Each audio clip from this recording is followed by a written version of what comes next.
Assalamualaikum warahmatullahi wabarakatuh. Salam, Om Swastiastu, Namo Buddhaya, dan salam kebajikan. Salam bahagia, salam perubahan, salam guru penggerak. Saya Mukhlis SPD MPD, guru SMP Negeri 2 Watampone, calon guru penggerak Angkatan 7 Kabupaten Bone, Provinsi Sulawesi Selatan. Pada kesempatan ini, saya akan memaparkan tentang kesimpulan dan refleksi pikiran Ki Hajar Dewantara, modul 1.1 koneksi antar materi. Filosofi pemikiran Ki Hajar Dewantara, antara lain, pendidikan dan pengajaran tidak sama atau berbeda.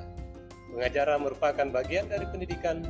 Pengajaran adalah proses pendidikan dalam memberi ilmu untuk cakapan hidup anak. Pendidikan menciptakan ruang bagi anak untuk tumbuh secara utuh untuk memuliakan dirinya dan memuliakan orang lain agar menjadi pribadi yang mandiri. Pemikiran KHD yang kedua adalah pendidik sebagai among atau menuntun. Guru sebagai among berperan menuntun segala kekuatan kodrat anak agar dapat mencapai keselamatan dan kebahagiaan hidup yang setinggi-tingginya. Dasar pemikiran KHD berikutnya adalah pendidikan memperhatikan kodrat anak. Kodrat anak itu merdeka dan bermain. Merdeka berarti kemandirian dalam belajar, bermain dalam konteks lebih luas dalam berkarya. Filosofi pemikiran KHD berikutnya adalah pendidik ibarat petani. Pendidik berperan untuk menuntun dan memelihara anak untuk tumbuh berkembang secara optimal dengan perlakuan yang sesuai dengan kodrat alam yang ada pada anak untuk memperbaiki lakunya. Berikutnya menghamba pada anak. Pendidikan orientasinya adalah berpihak dan berpusat pada anak atau murid. Ki Hajar Dewantara juga menekankan betapa pentingnya kolaborasi tri-sentra pendidikan. Pola asuh anak tercipta atas kerjasama di lingkungan keluarga, lingkungan sekolah, dan lingkungan masyarakat. Nah, setelah menyimak koneksi antar materi tentang pokok-pokok pikiran filosofi pendidikan dari Ki Hajar Dewantara, nah selanjutnya saya akan menjawab pertanyaan-pertanyaan berikut sebagai bentuk sebuah refleksi untuk diri saya. Yang pertama, apa yang Anda percaya tentang murid dan pembelajaran di kelas sebelum mengenal modul 1.1 ini? Pertanyaan yang kedua, apa yang berubah dari pemikiran atau perilaku Anda setelah mempelajari modul ini? Dan yang ketiga, apa yang dapat Anda segera terapkan agar kelas Anda mencerminkan pemikiran KHD?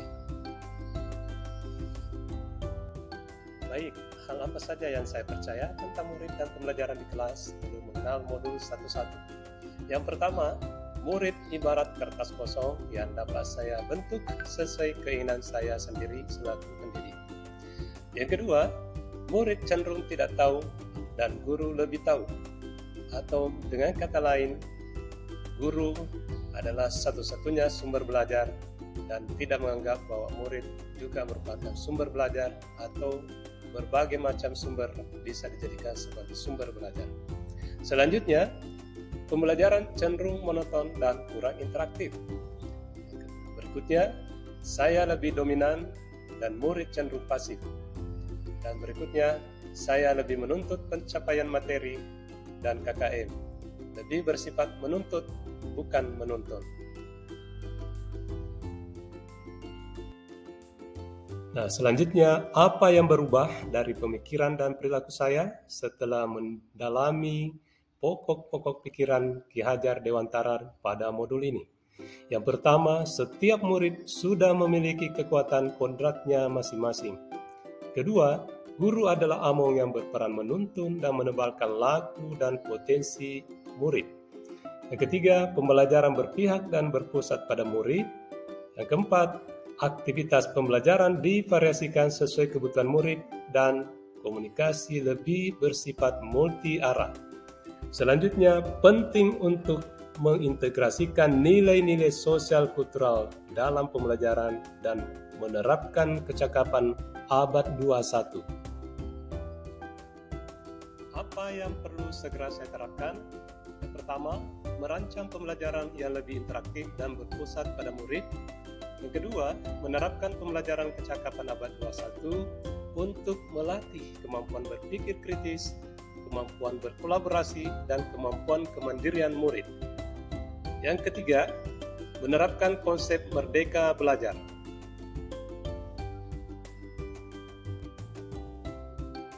Yang keempat, melayani dan menuntun murid sesuai dengan potensinya masing-masing, karena setiap anak istimewa dan punya keunikan tersendiri. Yang kelima, merubah mindset dan berkolaborasi bersama rekan guru dan siswa untuk mengoptimalkan potensi dan kodrat murid. Selanjutnya yang keenam, menanamkan nilai-nilai moral dan budi pekerti kepada murid yang sejalan dengan nilai sosial budaya daerah, khususnya di daerah kami, Kabupaten Bone, seperti membiasakan menggunakan kata tabe pada saat meminta izin atau meminta maaf, menjunjung nilai sifat lebih atau saling menghormati dan saling memuliakan antar teman dan antar guru atau sesama guru, serta masyarakat, dan semangat tialara mengobarkan semangat yang kukuh, pantang menyerah atau pantang mundur sebelum tercapai tujuan atau target yang telah ditetapkan. Baik, sekarang kita masuk pada kesimpulan. Apa yang dapat kita simpulkan dari modul ini terkait dengan filosofi pendidikan Ki Hajar Dewantara? Yang pertama, pendidikan bertujuan memerdekakan anak dan menumbuh kembangkan kekuatan kodrat anak. Yang kedua, guru berperan sebagai among untuk menuntun dan menebalkan laku dan budi pekerti anak.